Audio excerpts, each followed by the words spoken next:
What's up, everybody? It is 9 p.m. Mountain Standard Time on Friday night, August 27th, 2021. My name is Tyler. Welcome back to another episode of Hooksets Are Free, or rather yet another live stream.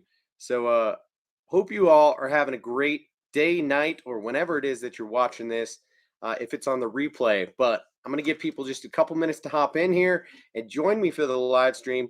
And we're going to talk about a handful of different topics this evening, ranging from what you see in the title of this video, which is some of my handmade creations when it comes to jig, feathered treble hooks, and flies that I've been tying, um, to a little storytelling about this bait right here from earlier this week and an accident that I had, to a new topic of conversation that buddy Ron Holly had for me in suggesting um, something to talk about moving forward.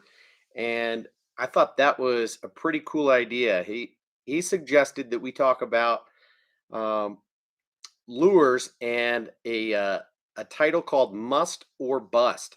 So I really like the idea of that, of presenting to you guys um, a variety of different lures that, in my opinion, are either must fish lures, or the opposite, that are busts that I thought were going to be good and turned out to not be so. So we'll go through kind of all of this stuff tonight. Uh, Maybe first we'll talk about the hand tied stuff.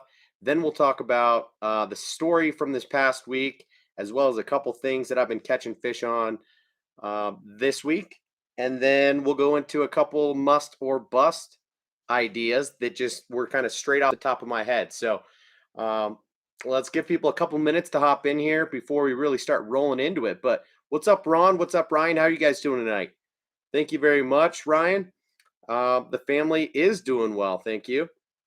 There was really not too much drama this week, though. The drama was around me personally. Did have an accident while fishing, actually. So nothing too serious, but definitely something that we're going to talk about here in probably the next 15 minutes or so. And then my 5-year-old daughter was a little bit sick, so we did hold both of our kids out of school on Wednesday, and had kind of a chaotic 12 to 24 hours from Tuesday evening to Wednesday midday. So anyway, thank you for asking, man. Simon, black and blue chatterbait with the Berkeley Pit Boss. Yeah, funny that you say so, because I've actually been throwing both, but separately. So I've been throwing the black and blue chatterbait, but if you follow me on Instagram, you would have seen that I've been throwing it with the Z-Man Turbo Craws as the trailer in the June bug color. And I've been having quite a bit of success on it the past week or so, since we've had a number of rainstorms. Water has gotten rather dirty, and so you get that dark color plus a little bit more action out of the trailer, and that has elicited some good bites for me. So separately, I've also had a black and blue Pit Boss tied on as a Texas rig. So funny that you mentioned that, man. Pit Boss is a good, very versatile bait. Um, Good on a Texas rig, good on a wobble head, good as a flipping bait, good as a trailer on a swim jig or a chatterbait. So right on, Simon. You're absolutely right, man. Guys, I'm going to open this beer, and then I want to show you a couple other things. I guess we could start with just talking about a few baits that have worked for me. Because to be honest, I did have to take a couple days off this week due to the accident that I had on Tuesday night. So I went night fishing twice this week, and then I went out for shorter uh, day trips 2 or 3 days this week. So I did not get a ton of fishing in, if we're being honest. And that black and blue chatterbait was the main deal for me during the day, aside from one of these new jigs that I just tied, and I'm going to show you that in a minute. But I went out night fishing, caught some on the bat, caught some on the rat, and caught some on the black and blue chatterbait. I'm sorry if you can hear my air conditioning. If that's annoying to you guys, I would be happy to run up and turn it off, but it should kick off in the next couple of minutes just because temperatures should be going down. The AC should not have to be on very much right now. So anyway, yeah, bats, rats, and chatterbaits at nighttime have been the deal for me. So they are eating top water. It was a full moon last weekend, so night fishing was good right around that time. I didn't have an opportunity to really get out before or during the weekend, so I went out Monday and Tuesday night and was able to catch a bunch on Monday, and then Tuesday only got 3 fish in before had my little accident. And I guess if you guys want, we can talk about it right now. Thank you very much for the compliment on the shirt, Simon. I think it's a pretty sweet shirt too, huh? One of my friends got this for me, and yeah, we got a little bit of a funky psychedelic artwork inside of a fish. So I like this shirt too, man. Thank you. Let's go ahead and talk about what happened on Tuesday night and explain to you why now this bait right here, this is the Rapala X-Pop, X-Rap Pop, is now my most expensive lure to date. As you guys know, this bait retails for 10 or 11 bucks. And there's a reason it doesn't have the split rings or the hooks on there. And here's why. I already told Matt via Instagram earlier this week, but let me just show you guys right now what happened to me.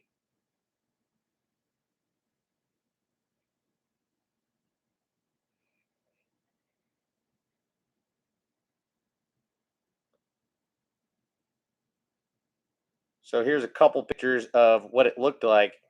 And that happened at literally this was taken at 10:54 p.m. on Tuesday night. So I caught 3 fish in quick order on this X-Rap popper. Great bait. I like the one knocker sound in it.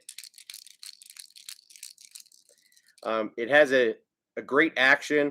That cupped face allows for it to make a very loud noise. And yeah, so no, it was more like you than you think, Matt. So I on my third fish that I caught, he ate it well and got the middle hook. Okay. And then I go to unhook the fish. And just like always, like I'm not a baby about handling fish. You know, I lip him because I've got him in the roof of the mouth. And these fish that I catch at nighttime are super fired up and they destroy my thumb just because they're super toothy. They eat bait fish instead of crawdads.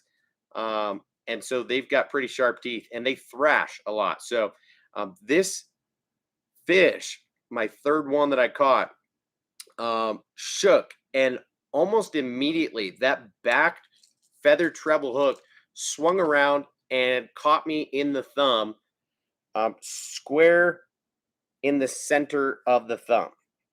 You can see the puncture mark right there. And it went in and up. And it was square into the center of my thumb.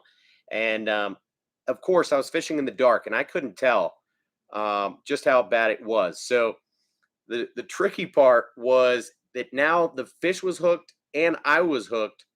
And I was worried that that fish was going to keep shaking. So I immediately used my left hand to squeeze, get a death grip on that fish, and make sure that it could not flail anymore. So then I'm left in a predicament of like, well, how am I going to unhook this fish? I've got my pliers in my pocket and I I can't let go of this fish for fear that it might penetrate deeper. So then literally I had to kind of hold the lure um, like this with it in my hand and try and figure out how to get that hook out. And I'm usually pretty good at unhooking a fish without pliers with treble hooks on it. So that really wasn't that big of an issue, but in the dark, it did take me about 2 minutes and a lot of fiddling around to actually get the fish unhooked. So the second that I got the fish unhooked, I tossed him into the water, um, cut the line off um, of the lure and went up to where my other rods were and turned on my light and took that picture and noticed pretty immediately that it was in deep. But I'm not really scared of that kind of thing. What's up, Peyton? And so, I know the old braid trick, but did not have the light um, to be able to do it there at the fishing spot. So I tried to just do it rough and tough.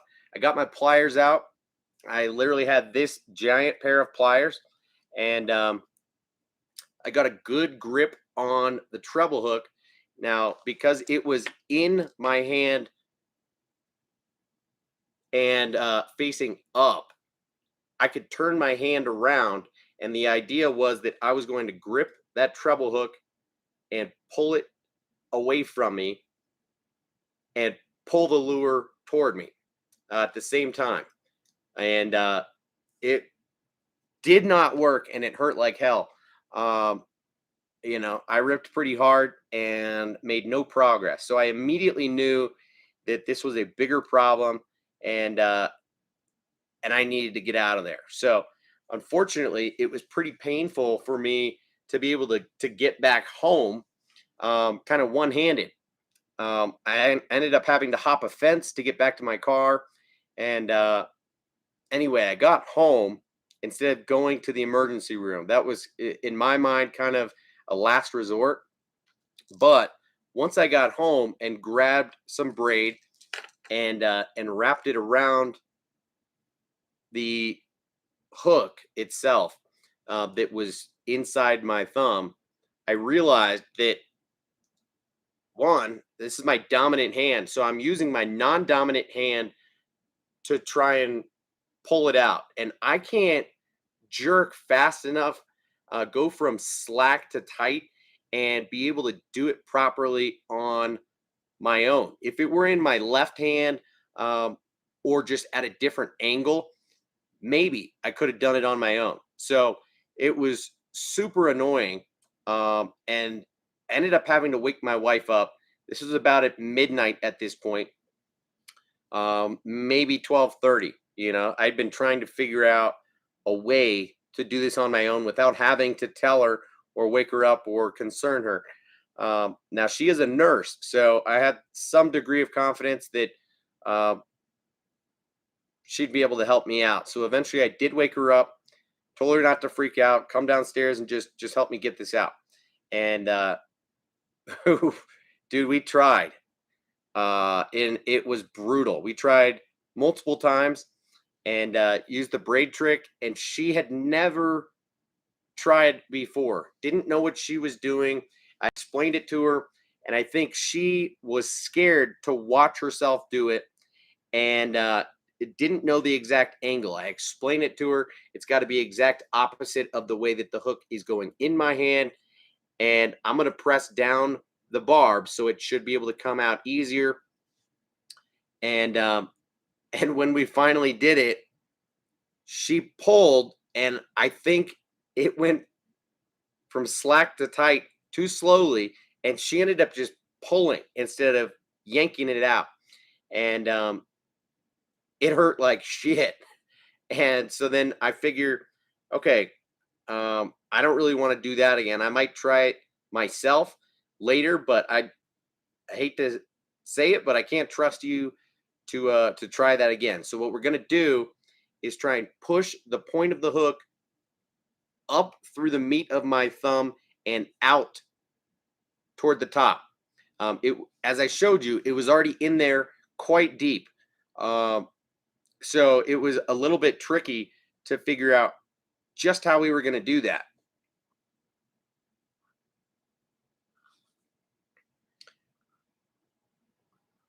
So it came out like at, you know, 1/3 of the way down my thumb, and we could not quite get it to puncture. You know, I don't know if I've just gotten bass thumb one too many times this summer and my thumb is thick, or if it was just so deep that by the time it was getting there, it didn't have enough freedom of movement. But either way, we tried 3 or 4 times of just shoving. She was pushing as hard as she could, using pliers and everything else. And I was pushing against, we could see it pushing the center of my thumb up quite a bit. We could see the point of it. It just wasn't breaking the skin. And at a certain point, we decided, all right, too bad that urgent care isn't open at this time of day, uh, or rather in the middle of the night. Urgent care doesn't open until 8 a.m. tomorrow. And here it's 1:30. What are we going to do? So I decided I'm just going to sleep on the couch with my hand off to the side and hope that it doesn't get infected overnight. And then we'll go to urgent care first thing in the morning. Meanwhile, my 5-year-old daughter is sick, and we already know that we're going to have to call the doctor in the morning, set up an appointment, and we're going to have to juggle things while my wife takes my daughter to the doctor. I'm going to have to stay home with my younger daughter and my son. And we realize it's not really an option for me to go to urgent care first thing in the morning and then her take our daughter to the doctor. We don't really have anybody else to watch the kids. So at 2 or 2:30, she came back downstairs and told me, you know what? Screw it. You know, it's annoying because, you know, the copay for the ER is $200 versus $20 at the urgent care. But there's no guarantee that they'll be able to get it out at urgent care. They might send you to the hospital anyway. So just go, you know, get it done with now. That way, tomorrow morning you can be available. And yeah, so unfortunately, at 2:30 in the morning on Tuesday night, I did go to the ER, and they did help me get this out. Now it took about an hour. They were short staffed, and the nursing staff was not the best. In fact, this woman thought that she had wire cutters, and they were super weak. They were like a crappy pair of shears, and all it did was twist the hook inside my thumb and caused me an extraordinary amount of pain. She was basically just fiddling with it and getting it off of center. So I had to kind of fix it to get it back in position to where it was so that the doctor could properly deal with it. So what ended up happening was that finally the doctor said, you know what, I've experienced this before. I'm going to try the yanking method.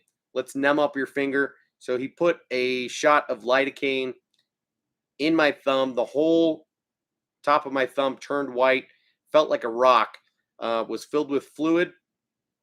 And he went ahead and tied some gauze around that bottom treble that was inside my finger.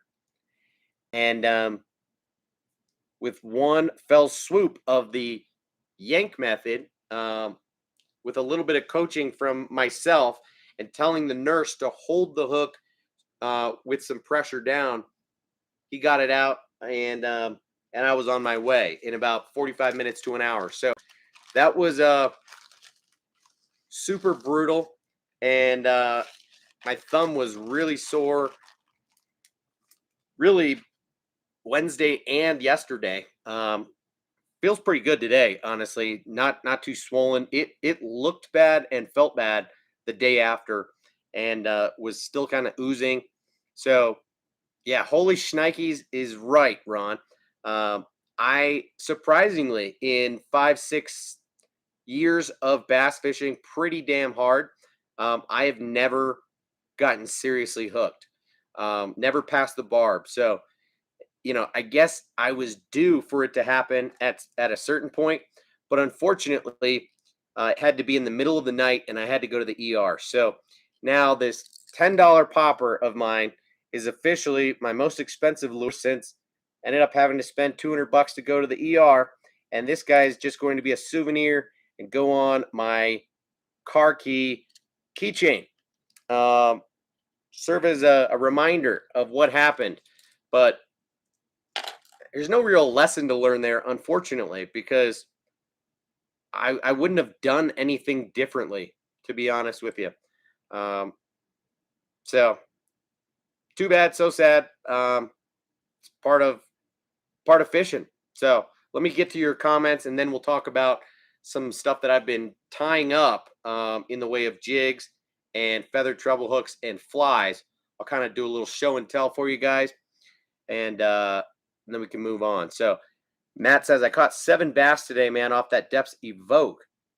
Almost got one in the hand again. That's how my last one was, which was so weird on a smaller crank.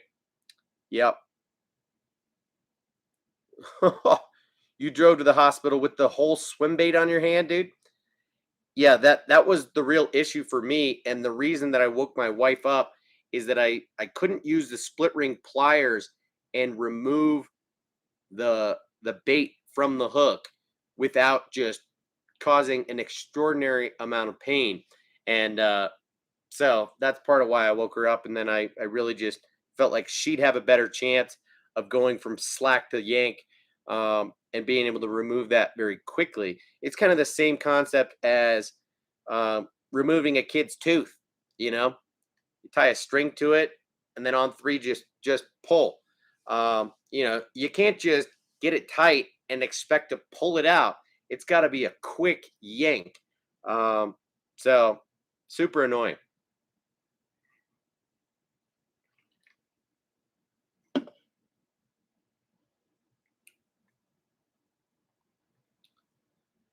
Yeah, that's brutal, Matt. Had to wait 3 hours at the hospital until they gave you a numbing injection. Yeah. But once they do, it helps to not be able to feel that pain anymore, for sure. Ryan, that's one benefit of living in Canada, free hook removal. Yeah, dude. Free insurance, right? Hope the USA border opens soon. Wanting to go to Fort Peck this winter for an ice fishing trip. Cool, man. Um, is the US border not open, but Canada just opened? If I'm not mistaken, I think I've seen some recent fishing videos of guys going and fishing, the St. Lawrence and some Great Lakes up on the Canadian side here in the last week or two. So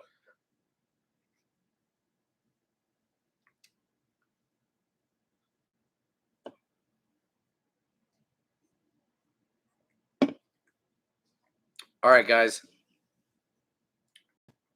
I'll show you jigs first, just because that's what I've been doing the last day or two, is just using some living rubber that I have for flies, because I haven't been using that. Um,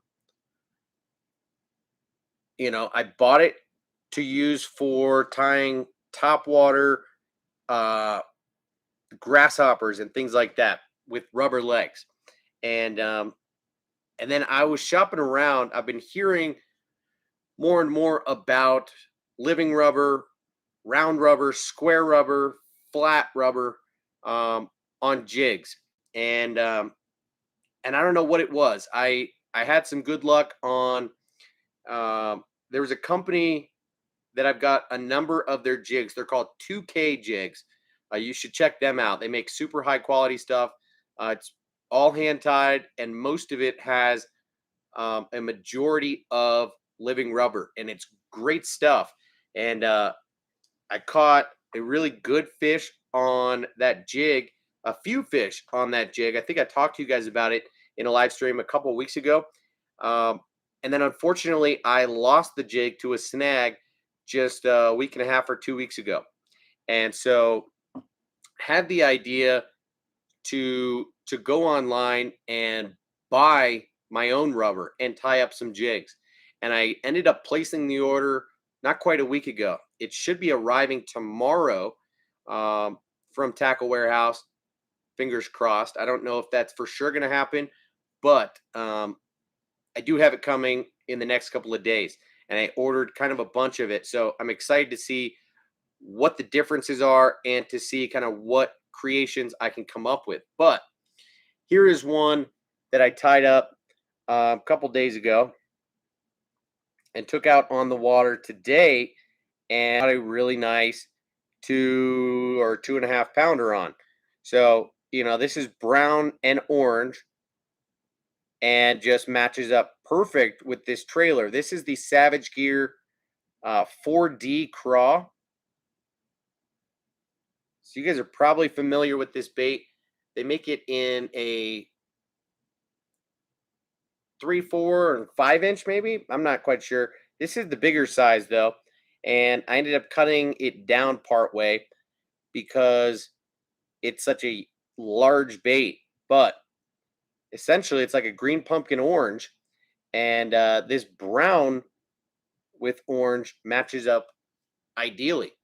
So, as you guys know, living rubber has a lot more flair to it than silicone does. So, as a material, you're going to get a secondary action that is, in my opinion, much more enticing to the fish. The only issue with rubber on jigs is that the rubber can start to stick together depending on how you store it and just over time. So it's a little bit more delicate. Sometimes you do need to store it with, a little bit of like baby powder or something to prevent the strands from sticking to one another. But here I tied this rubber on. This is a Z-Man Mag Shrooms weedless jig head. So we've talked about that jig head before. It's made for the giant TRD, and it's got a giant 6/0 hook in it. So big hook. This is like a 1/4 ounce, and it's got a decent weed guard on it. Not too stout, but yeah, I was fishing it for a little bit today, and saw that I had a follower come in pretty shallow and bail out at the last minute. I pitched back out to where he had turned around, let it fall, popped it one time, and felt that thump, and I jacked him. And yeah, pretty nice fish on that guy. So happy about that. Honestly, the only 3 colors of the rubber that I had for tying flies was brown, orange, and white.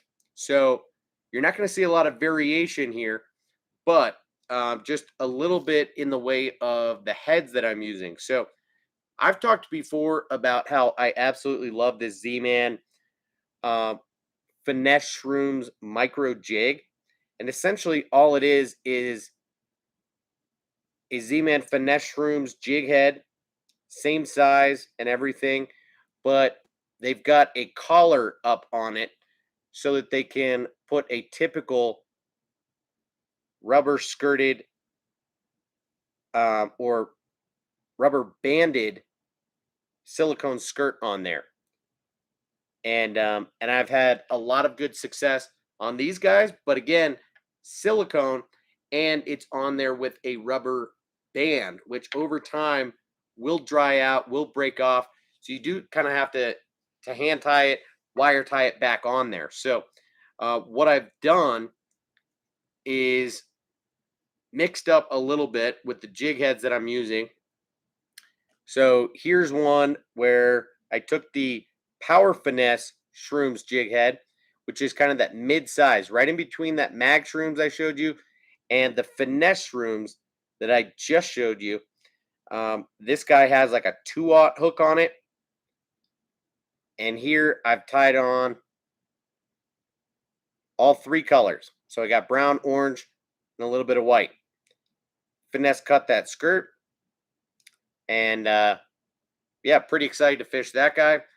Also, I thought I made one more with the same head, but I guess not. At least that I didn't bring it down here.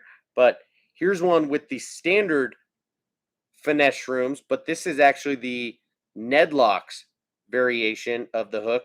So you can see that bait keeper is just a little bit different, and then it's got a slightly heavier wire hook on it. Still that smaller, like size 1 hook on it, and this is like a 1/10 ounce jig head. So pretty light stuff on there. I left the strands of the skirt fairly long, but I'll just use like a green pumpkin finesse TRD or something on there, and go to town. So I don't have my TRDs right here. I'm not going to rig one up as we're talking about it. But then I also did kind of the same thing with a Gamakatsu round ball jig. These jig heads are actually made with double bait keepers. Not sure how well you can see that right now.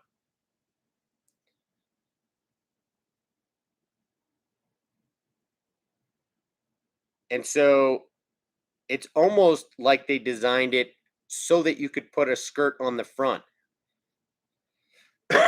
They claim that it's really just to be able to secure your trailer on a little bit better, but I don't know about that.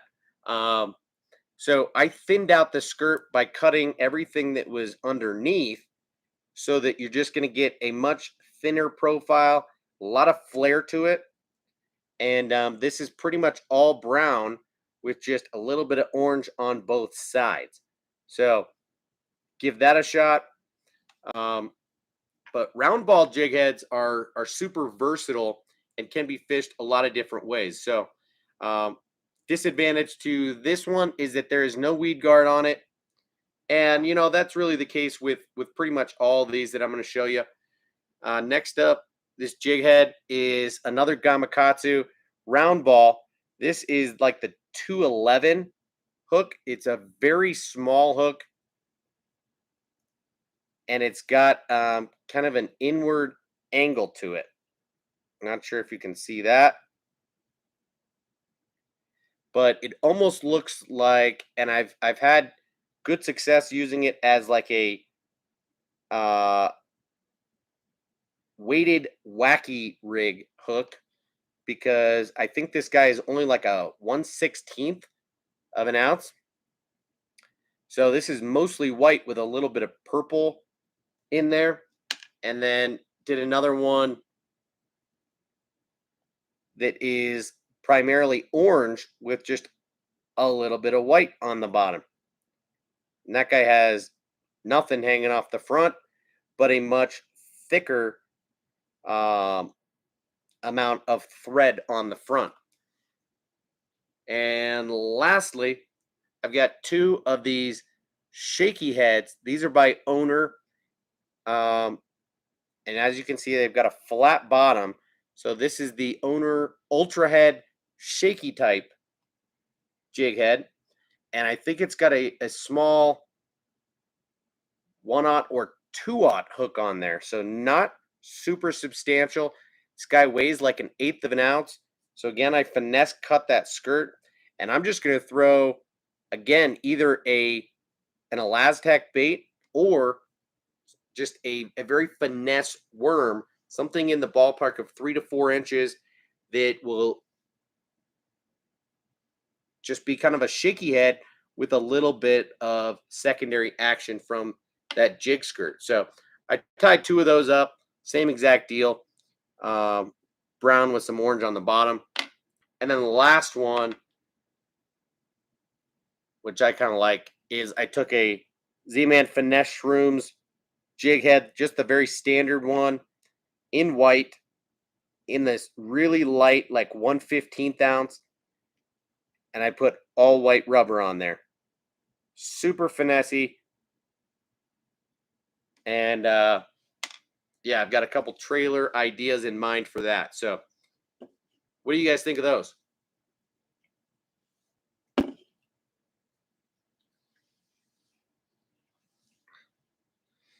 Matt says, I like flat one-sided skirts for my swim jigs. I don't know why, but the bass around my area love them, especially all black.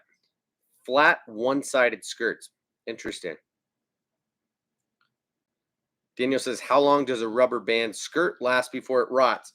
That depends on how much you fish it and how many times it dries out.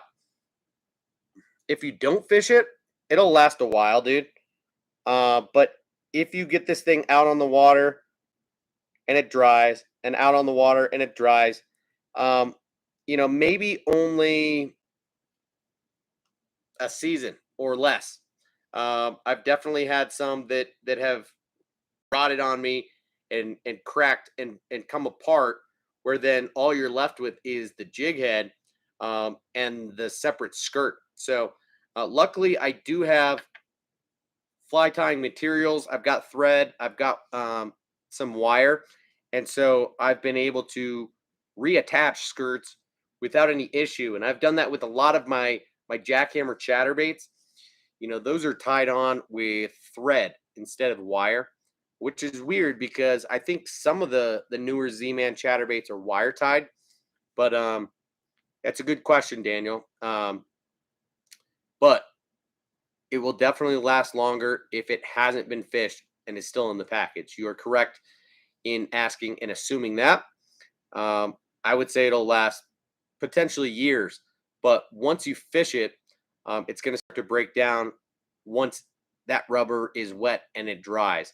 Now, I've had some that last significantly longer than others, but yeah. So here's the deal, Matt. You can do it with net heads, but what you're going to find is that standard net heads like this, the only bait keeper that these guys have is like that single wire bait keeper. Okay, can you see it on there? This guy up here that is facing toward the front. There is not a collar for a jig skirt to stay up on there. Gosh, this rubber just wants to do its own thing. Stretchy. So there you can see that bait keeper. That's the only keeper on there. So this thing, even after I tied it down really tight, I put some epoxy on there, and then I wire tied it as well. It still wanted to slide down. So you do run into that issue some, which isn't always an issue, because once you thread your bait up onto the hook, the bait will hold the skirt on there. However, I slid it down there, put a little bit of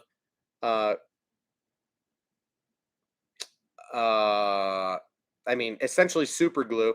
Forget what the fly tying material is called, but some glue on the bottom of the head, and then slid that skirt up there. So this finesse cut skirt material is actually glued to the head itself. So this skirt won't slide down any longer. And so yes, of course you can. Well, now it is sliding down. Looks like that glue didn't stay there. So check that out. You can see that just slid down. Okay. So now watch. I can slide that right back up there, and it's there. But once I pull down, this thing's going to come down to the bait keeper. So that glue didn't hold all that well. You saw me yank on it, and boom, it came undone. So that's the one disadvantage to using something like that, as opposed to like this Gamakatsu round ball that does have like a dedicated spot in the front there for a skirt to go. So a skirt won't slide down over that because it gets wider. Does that make sense? Now I'm gonna fly through these things, no pun intended, because I don't know how interested you guys are in fly tying or fly fishing, but first I'll show you some feathered treble hooks that I made.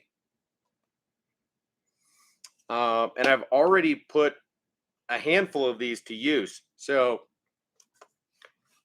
I am primarily using Owner ST36 hooks here and white feathers, but I've played around a little bit and started using different color feathers, different color flash. So for example, on this rainbow trout pattern whopper plopper, I tied a pink feather treble hook to go ahead and match the pink that comes out on that rainbow trout. But I like to keep stocked on pretty standard feather treble hooks. So most of them are going to be white, like you'd see come stock on most baits that are like top water style baits, sometimes jerk baits, things like that. So what I'm doing here is using 3 feathers, one in between each of the 2 sections on the treble hook. I use red thread the vast majority of the time, though sometimes I will use pink or like in this instance, I ended up using brown just because that's what I had tied on. So as you can see, that first one I showed you was all feather. This one is all flash. And then most of the time, I'm tying a combination like you'd see come on a majority of feather treble hooks where there's some flash in there mixed in with the feather. Sometimes a little bit more than others.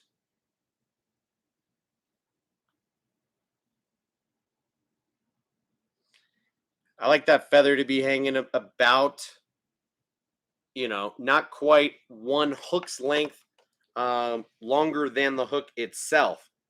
So pretty straightforward on how to tie those guys. I could make a video if you guys are interested in seeing that. But I like to have those kind of stocked up pretty well. So Nate says thread won't do that. I wrap down the shank first, dab with super glue, and then I tie my skirt and dab again with glue. I have jigs that are 5 years old and still good. Let me read that one more time. I wrap down the shank first and dab with super glue. Then tie my jig skirt and dab again with glue. Okay, yeah, that's a good point. I do have a little bit of worry in terms of the skirting material getting glued ahead of time. I want it to be free to flow and don't want it matting up to the shank of the hook if there's glue all over it first. But that's a good point. If you build up a thread dam almost like a bait keeper so that the skirt can't slide down, that would certainly work. But again, just like I said, in pulling it down first and then laying some glue and sliding it up shouldn't have too much of an issue with that. But that's a good suggestion, man. I appreciate that. Matt says, I'm making feather treble hooks. Also marabou trebles mixed with feathers for my DRT Clash 9. That is clear to give bottom and white belly. Also blend the hooks to the body. Yep. I've been considering making some jigs with a combination of materials. That Beast Coast jig, I forget what it's called. You might have for me, has marabou on the inside and then has mostly silicone. I don't think it has living rubber on it, but has got me thinking about tying jigs specifically with marabou on it. So, yeah. Good point, Nate. I use the UV glue as well. So, um, I think you make a good point that the skirt is less likely to slide on thread than it is on the bare hook itself. Um, and then you really just glue the thread where you've actually tied it off, um, or are wire tying it just for a little extra security at the end. But I do think that there's some benefit in gluing um, the head and sliding that skirt up there so it's not going to pull down at all. But I appreciate the info, man, for sure. Yes, Ron, it's the Hybrid Hustler. That's exactly right. But it is like a $5-6 jig. So I understand it is time consuming to make those things. And while we're on the topic of marabou, let's talk about some woolly buggers. Okay. Um, as a fly fisherman, I gotta say the woolly bugger is just one of the old tried and true flies that you're gonna fish. I've been mixing up my recipe on these guys. I'll throw a little bit of flash in that marabou tail. I will throw different colored beads on the front. So this has kind of like a rainbow, multicolored bead on the front.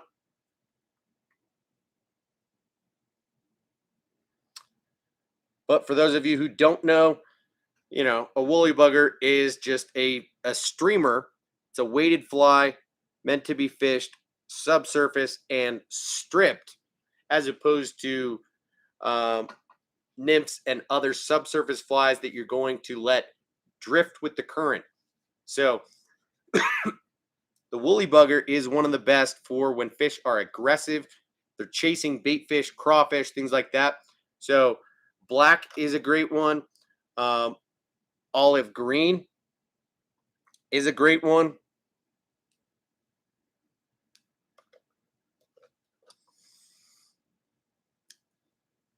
Brown is a great one. Probably the next most popular after black and olive green. As you can see, this one does not have a bead head on it. So I will not often, but I will also sometimes tie my woolly buggers with no bead head and fish it much more like a topwater. Um, Sometimes I will mix up the color variations and I will bulk up that tail. So like this guy is a much longer tail, thicker tail. It's going to imitate a larger bait fish, but then also I've mixed up the color of the feather and of the chenille. So I've got a combination of black and olive with that black tail. Then I've also tied up some pink ones, purple, orange, things like that. So, yeah, I would say that woolly buggers are one of my go-to flies, kind of year-round, to be honest with you, but especially in warmer months. Okay, now a couple other flies that are easy to tie that I've gone out of my way to tie are some eggs. I don't fish with eggs all that frequently, but they're pretty dang easy to tie, much cheaper to make yourself than they are to buy from the store. So I've made a few different variations, and I'll show you just a couple of them right now. So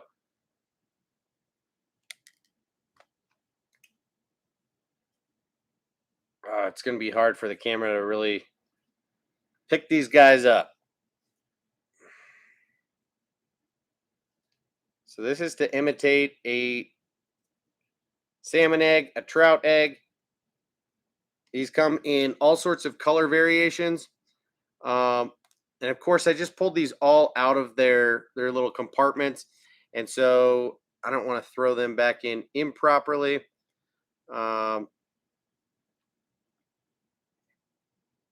But typically, I like something that is either pink or yellow with, like a yolk sack type of deal. So this guy's got orange on the top.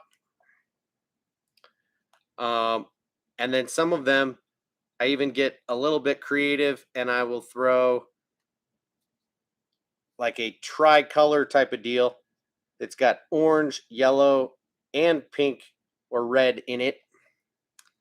And yeah, those guys tend to always perform well, but for whatever reason, I don't have a lot of fun fishing them, nor do I have a lot of confidence in using them. There's just a half a dozen or 10 flies that I use a lot, and eggs really aren't in that mix. So there's one other type of egg that I've tied, and it's using a different material instead of that foam material, referred to as McFly foam. I've gone with a gummy egg. So this is actually like a somewhat soft plastic material. Got them in yellow. I've got them in orange. And I've got them in like a reddish pink. So do have some eggs. I've got a whole bunch of worms that I've tied. Now, I would typically use a San Juan worm, okay? The worm, a San Juan worm is made from chenille, and I use those almost every single time that I go fishing, but I've decided to mix it up and try the old squirmy wormy is what this fly is called. So you use a pliable soft plastic material. Sometimes you use a bead, sometimes you do not. So like this guy does not have it. As you can see, it's tied just a little bit differently, where I've actually created a couple segments in the middle of the body. And I've really just got these in 3 different colors. So pink, red, and a natural brown is just about all you need. I'll mix up the color of the bead, and I'll go from that rainbow color that I showed you earlier that is like this guy. So where you get a lot of color change depending on the angle and the light conditions. I'll go with like a black bead or a gold bead or orange. Kind of mix it up there. And then the other thing that I've done with these guys is tried tying in just a little bit of material close to the head.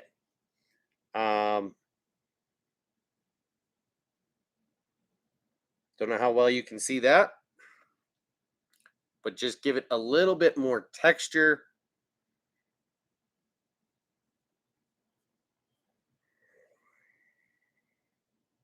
Maybe not going to focus.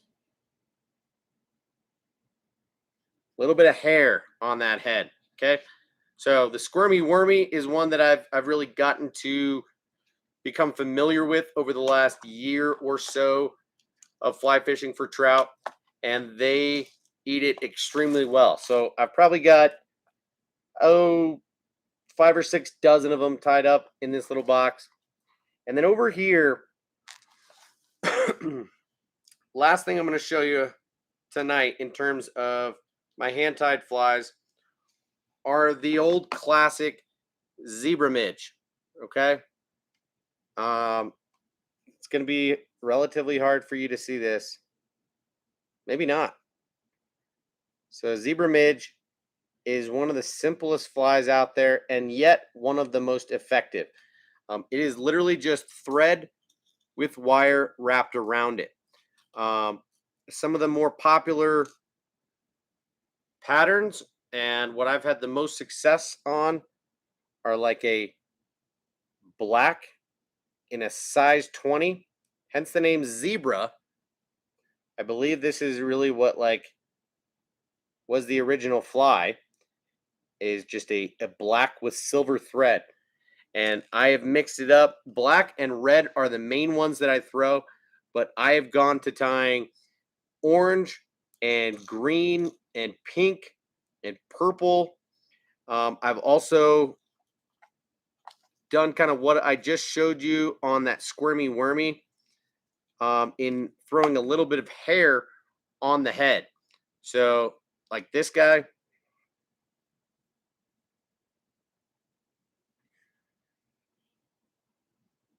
probably not going to focus for you.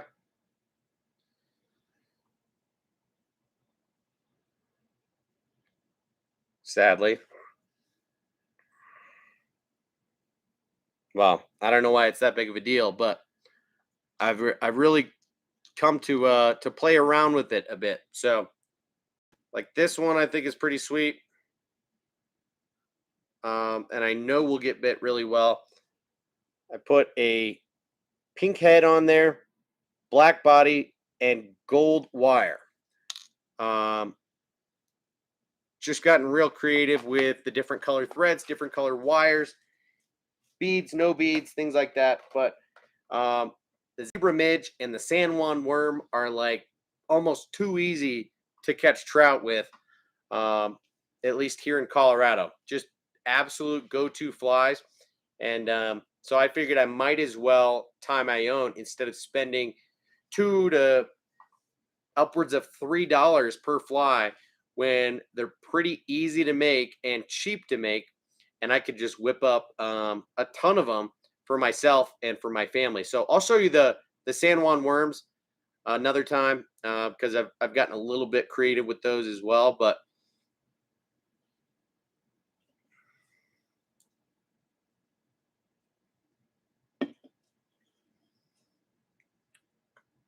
Matt says, bro, you need to try that OSP MMZ worm. It's like a finesse, lifelike worm that looks like an earthworm. I have seen that, man. I mean, it looks alive. Those things are crazy. And they come in a package that almost make you feel like you're using live bait too, huh? I've seen those from the hookup. I've seen a bunch of guys posting about them, but have not gone out of my way to pick them up just yet. But yeah, I think really a drop shot is probably the best way to use those, or you could just thread them straight on a hook, you know?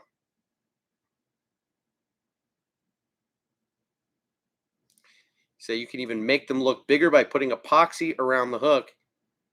Might even sort of magnify the colors, give the hook a lot more body. Are you talking about the flies that I was just showing or what? I do epoxy some of those. I do double down on thread with some of them. It's just usually with a tiny little size 20 zebra midge. Usually don't want to overdo it. If I'm stepping up, you know, like you wouldn't have noticed, but some of these I'll throw in a larger size. Still looks tiny, but like this is a size 16 hook, I believe, and I'll throw these up to a 14. And if I'm throwing a bead on there, and I want it to have a thicker body look, I will do just what you said. I will make it kind of as wide as the bead is. So I will put twice as much thread on there, and then I will also put epoxy over the top of it. Now, I don't always like the way that it looks with epoxy. Now, it does make it more durable, of course, But for such a cheap fly, if you're making them yourself, it's not an issue at all. Once they start to break down, you can undo it, unravel it, and retie it, or just build a new one for 50 cents a fly. The most expensive part is the hook itself. So try to buy my hooks in bulk, just because you save a lot of money that way. So that's about all that I brought down to show you this evening. I've got 2 ideas of what I want to talk about with Ron Hawley's concept. And this really reminded me of, I don't know if you guys watch Oklahoma's Worst Angler on YouTube. Guy's name is Alex Epperson. Good guy, good beard. I think he's got a red beard.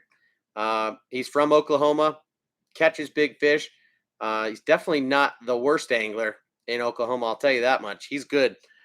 He does a series on YouTube called Trash or Pass, where he's reviewing lures and gives his honest opinion about whether it passes the test or not. And Ron Hawley had an idea very similar, called Must or Bust. And I like the ring of that, honestly. Maybe even a little bit more than Trash or Pass. So must or bust. I've got 2 ideas for that I wanted to show you tonight. And the first, I'm not going to really cover the middle too much, but I am going to talk about the definite must and the definite bust. So the must is the River to Sea Whopper Plopper 110. Okay. This is, I believe, my favorite size of the Whopper Plopper. I've caught over 100 fish on this bait specifically. This size, this color, but I've also got it in a few different colors in the same size.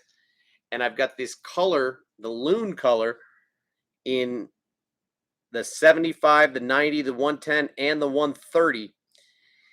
And yeah, the only one I don't have it, the only size I don't have that color in is the new 60, which is super cute and wicked tiny. This is the only color of the 60 that I have. I wanted to first try it out before I stocked up and picked up a bunch of colors of it. I like it, don't love it. But stepping up just a little bit in size, the 75 I absolutely love. Again, I've caught over 100 fish on this specific bait as well, in this color. So I throw the loon color more than any other. As you can see, this thing is just totally trashed. Fish have destroyed this thing. So the Whopper Plopper in the 110 specifically, followed by the 75, are my preferred. Then probably followed by the 130. This thing has still gotten totally munched.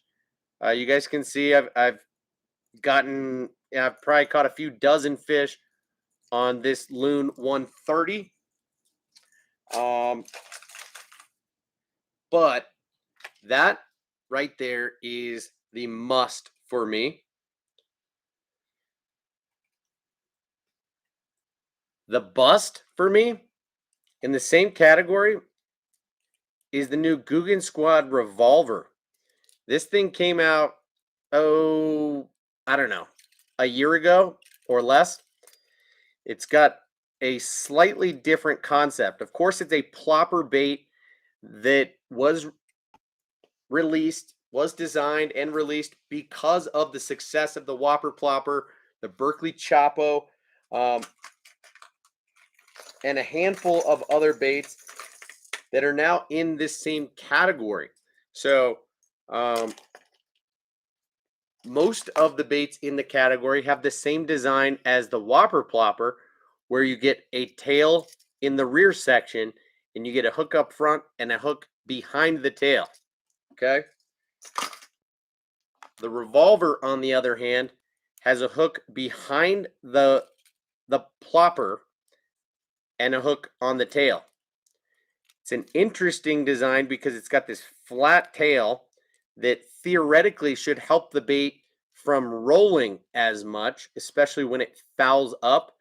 Then it's just going to come in straight. It's not going to want to roll like a traditional whopper plopper would. But I will say this thing does not, the action is not nearly as consistent. And I don't know. I was not really very impressed with it. I only picked up that one. Don't like it. There's really no sense in picking it up. Okay. Like I showed you, the Berkeley Chapo is a great bait for a better price than the Whopper Plopper. Only thing is that it's made from a much tougher material, much harder plastic, much thinner plastic. So it's going to be a lot less forgiving. If you accidentally were to cast it and hit a rock or a piece of structure, the thing's going to crack. It's going to break on you for sure. However, the Whopper Plopper is made from a much more durable and slightly more soft version of a hard plastic. Okay, it's still hard plastic, but one other bait that I do like in this category, other than the Chapo, is the Savage Gear Smash Tail. As you can see, it's got one hook up front and one behind the plopper tail. But this thing has a weighted tail, so you're going to get just a little bit louder of an action. And then as you can see with the fins, it's got a lot more realism. So just like Savage Gear is known for, you get that realism that you don't quite get with the Whopper Plopper. Now, realism is not what gets bites, right? This yellow perch pattern is pretty realistic, looks pretty good, but again, it's not the look that matters with the plopper. It is the action completely. So Whopper Plopper for me is a must, and the Guggen Squad Revolver is a bust. Looks like there's an Amber Alert here in Colorado. Sad. Usually these Amber Alerts are family members, calling in. It's a wife saying that her husband or ex-husband has kidnapped one of their kids. Sorry, that's a little bit insensitive for me to say, but I'm going to try not to worry about it because I'm not out tonight. Won't be able to spot the car and call the cops. So anyway, Whopper Plopper was one that I wanted to talk about. Another that I want to talk about tonight, and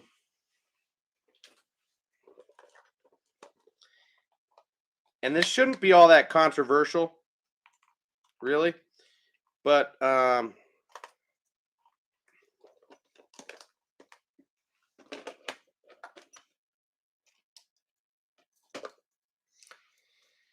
here's the must. The Z-Man Jackhammer Chatterbait. Okay? No surprise there. Absolutely killer bait. Has been for years since it came out. As you can see, this one has taken a beating. This is a 1/2 ounce in the Heights Hot Craw, which is green pumpkin on top, red on bottom. And it matches up perfectly with this Falcon Lake Craw Strike King Rage Tail Menace Grub. And this bait with this trailer has caught me dozens and dozens of fish. Was my go-to bait for like 2 going on 3 months last season, from ice out until almost summertime.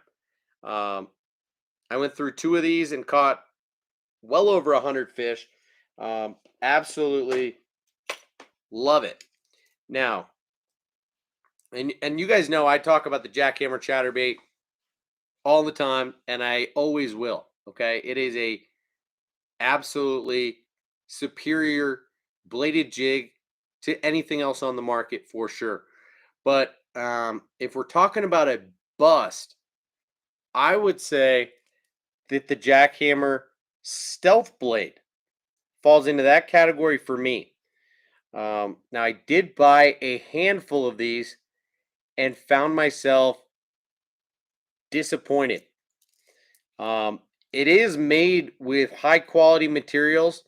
Now, pretty much all the same stuff that you get out of the original jackhammer. You're going to get a hand tied skirt.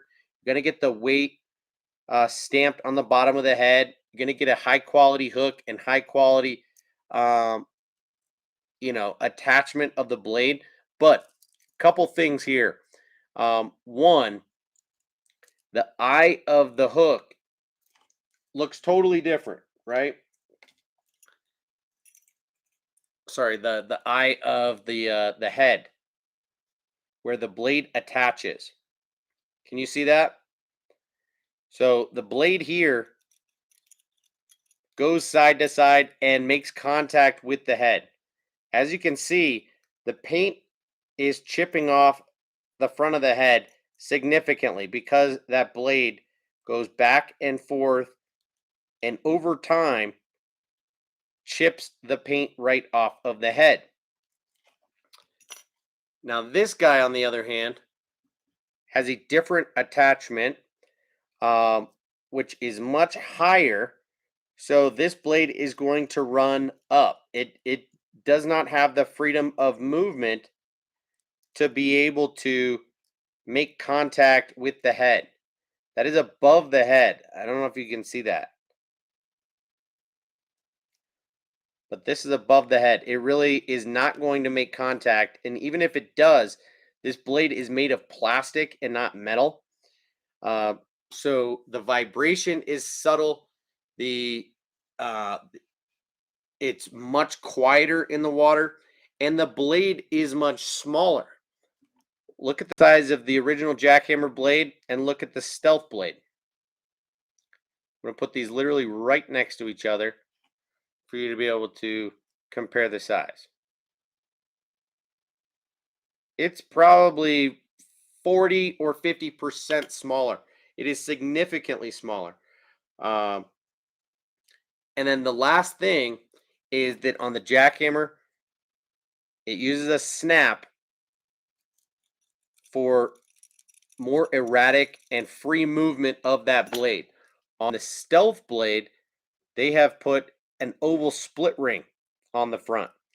And I find that that affects how quickly and how consistently this blade reacts. To me, this is not a super special bladed jig. Is it well made? Heck yeah, it is. Now, the hook is a little different. The jackhammer has a 4/0 Gamakatsu flipping hook in it. And the stealth blade has, I think, a 3/0. It's a slightly smaller hook, and it's a thinner wire hook made by Decoy. Still a great hook, very well made bait, but the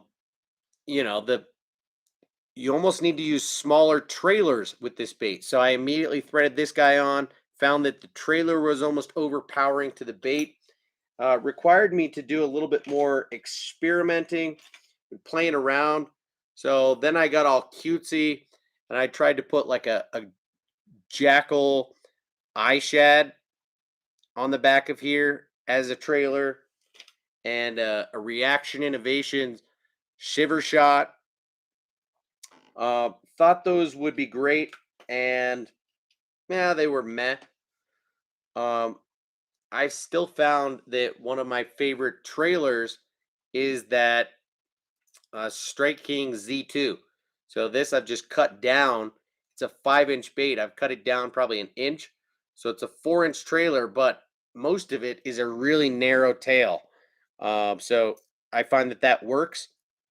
But in my opinion, the stealth blade needs to be much more dialed in.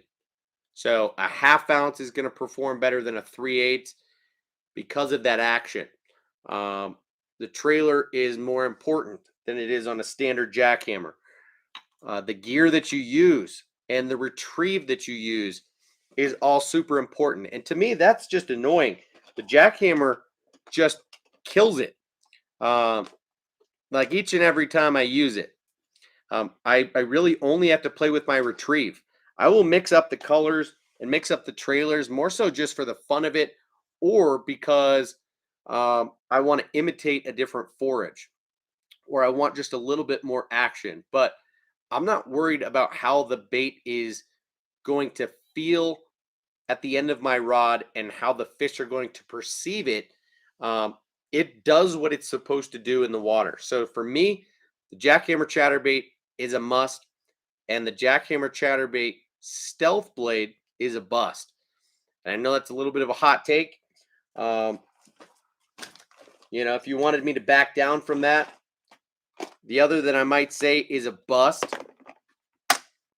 which is also a little bit controversial, is like the Z-Man custom chatterbait. I don't know if I have one here quick to be able to show you.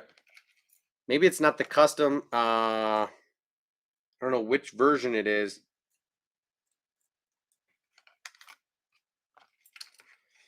It's like one step above the original chatterbait, but it has a hand-tied skirt on it. Maybe it is the custom. It's not the one that's exclusive to Tackle Warehouse. Maybe it's the Elite, actually.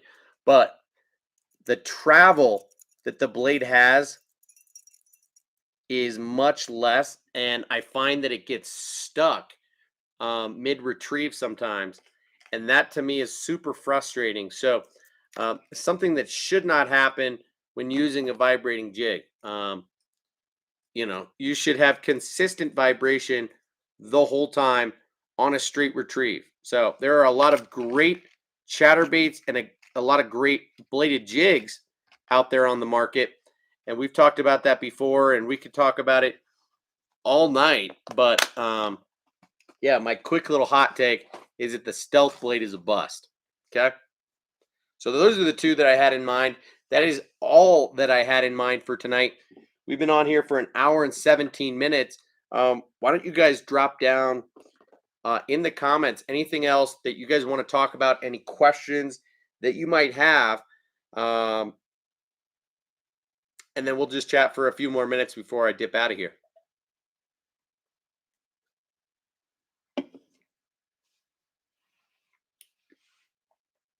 Matt says same thing about the loon of the Whopper Plopper for sure, man. Depths is only selling their Buzz Plopper bait. That is like a Whopper Plopper, but they're releasing the Depths Evoke Zero, which I'm definitely getting. I'm not quite familiar with what you're talking about, man. Are they keeping one of those baits JDM exclusive? Is that what you're saying? Good question, Ron. And I'm not quite sure what direction to take your must or bust conversation in. Whether we should do it for just one lure or if we should compare lures that are alike one another. Because part of me wants to say that the Dark Sleeper is a must, but the knockoff baits are a bust. But I think we ought to give it a fair shake and just talk about the Dark Sleeper itself. And that is a tough one to give you a straight answer on. I, at this point, have now probably bought upwards of 10 of these things.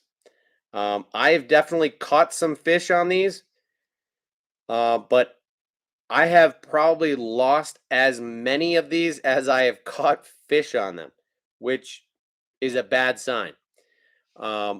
So what I've learned to do over time is to essentially texpose this thing. Pull one side of the weed guard down and tuck the hook into it.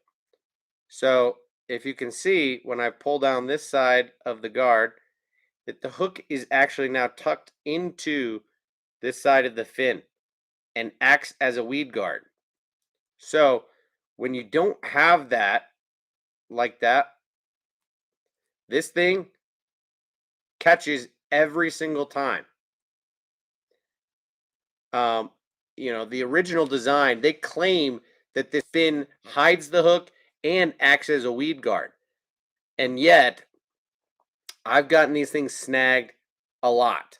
Um, they've got a really good action. I will say that. This is a really cool multi-purpose bait, but I think it is a little bit more specialized in how it excels. So for some people, they swear by it. And you can catch dozens of fish on one of these baits.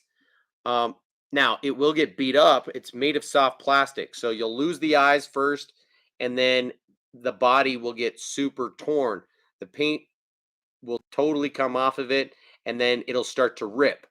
Um, Usually all of that will happen before the tail actually gets bit off, but of course the tail can get bit off. But the cool thing about this bait, design wise, is that it is a kind of like a 2 or 3 in 1 type of bait. So most people would fish this thing like you would a jig because it is bottom weighted and will sit with a perfect goby like posture on the bottom. This thing will not roll over. It will just plop on bottom and look like a bait fish or a goby sitting on bottom. Um, it looks great, but you have to be very careful about where you fish it. So um, that's the thing. For deeper water and or smallmouth fishing, if you're fishing from a boat, I think the dark sleeper is a great bait. If you know where the fish are and they're eating bait fish or gobies or feeding off the bottom, this is a little morsel that they will eat the hell out of. It doesn't have to be just smallies, but if you're targeting fish that you can see on a depth finder, um, then I think it's an awesome bait. If you're fishing from the bank, it's almost the opposite. Um, if you're using it to cover water, um, it's not your best option. I would throw a finesse swim bait way before I would throw a dark sleeper. Now, the dark sleeper does double as a finesse swim bait pretty well. It's very stable and it's got a great kick to it. So I can't hate on it there. So what you can do is bomb it out there, let it fall to bottom, kill it, dead stick that thing on bottom, and it will have that perfect posture. If there are fish in the area, it will get their attention on that swim down to the bottom. Sometimes they will just come and scoop it right up, or they will come over and check it out. And then the second you pull it up and start swimming it, they'll eat it right away. Um, but in terms of just a straight cast and wind retrieve, it doesn't really have an advantage over a finesse swim bait, just like a standard 3.3-inch Kitech or a Rage Swimmer, or a Spark Shad or anything like that. Um, and even the Spark Shad, which is relatively expensive, is only like $1 per bait, something like that. I think you get 6 in a pack of the 3-inch, and you pay like $6, $7, something like that. Whereas you pay the same amount for one dark sleeper, and your risk of getting it hung up is just as high as using anything else. That weed guard is bogus. So what I would do is throw a round ball jig head, or an Okashira screw head or something like that on a finesse swim bait. Or if you're worried about getting hung up, you throw a finesse jig head that has a weed guard on it, and there you go. the whole rig altogether is going to be like $1.50, $2, whereas that dark sleeper is going to be $7. And in my opinion, just not worth the money. So while I do have a handful of them and think they're great looking baits, and I like that they range in size. You can get them in the tiny size that is like 2.8 inches all the way up to this bigger like 4-inch bait that is like an ounce. I just generally don't find them worth the money unless you are right on top of fish um, or can cast from the bank where you know exactly where they're at, and then you can get in and out safely without getting hung up in rocks, timber, or whatever you're fishing around. So, good question. Matt says, "Oh, I want to tell you if you want a tiny class or a K9 for market price, I got a guy getting a stock of the U.S. colors, getting them in near Labor Day. If you want to get one, hit me up on Insta, give you his info. Thank you for offering, man. Um, I will give that some thought. I may or may not want to. Um, I would probably get a tiny clash. Remind me what a K9 weighs. Isn't it somewhere in the ballpark of like 6 ounces? That's probably a little bit too much for me. The tiny clash is probably what I would go with, but I'm not even 100% sure that I want to get one right now. So I'll think about it. Thank you for letting me know, man. 4 ounces. Interesting. One more thing to think about. So Ron says the 13 fishing warthog. Dude, I don't even know what that bait is.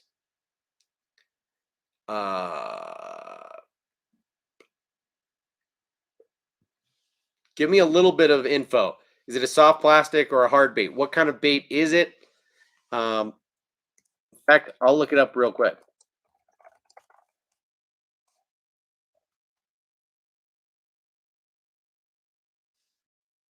Oh, is it a flat side?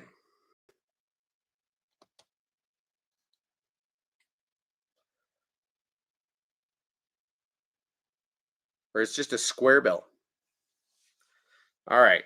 So I can't tell if it's flat side or just a square bill, but it is a crankbait. It's a hard plastic crankbait made to mimic the action of a balsa crankbait. Priced at $7. I think it's reasonably priced, but I'm very hit or miss and not that big of a fan of 13 fishing and their baits. I'm coming around a little bit, but I don't know if it was just turned off by the way that they entered the market or what. But when it comes to square bill crankbaits, I've got what I like. I stick to Strike King and I stick to Lucky Craft, and that is pretty much it. So yeah, dude, I don't know. I don't like to spend an arm and a leg on a square bill, but for the same price, I would go with a Lucky Craft LC 1.5 or a Strike King KVD 1.5 day in and day out.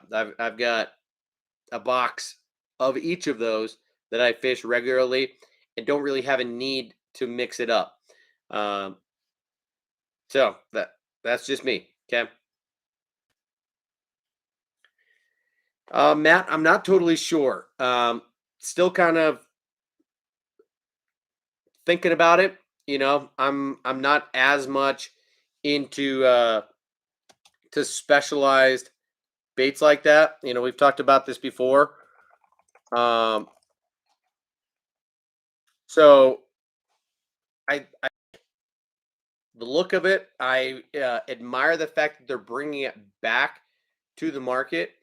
Um, but gosh, does it look just like that one we were just talking about? It has like a flat side look to it. It is a flat side. I think it's got a circuit board lip on it, doesn't it? But I went down the flat side rabbit hole just a little bit, and don't really want to do that too much more moving forward. I don't fish them as much as I thought I would, and from what I can see, that bait's going to be a little bit pricey. So If it's $16 a bait, I just, you know, I find that I hang up crankbaits a little bit more than I would like to. And so I probably won't pick up the bling unless all of a sudden everybody's raving about it and it's an amazing bait that everyone's telling me I've got to get my hands on. So we'll see about that. Kind of play that by ear. Okay, guys, I've been on here for an hour and a half. I got to pee. If you guys have been seeing me grab my ding dong, it's because I got to pee. I'm going to get out of here. We got 7 thumbs up. If you're one of the few people in here and haven't already hit the thumbs up, do me that solid. Hopefully, I'll be back in here tomorrow night, and I'll show you some of those living rubber skirts that I'm supposed to get in tomorrow from Tackle Warehouse. So you guys have a great rest of your night. Thank you for hanging out tonight. It's been good chatting with you guys. Feel free to hit me up on Instagram or by text, and I will see you guys again very soon. Cheers.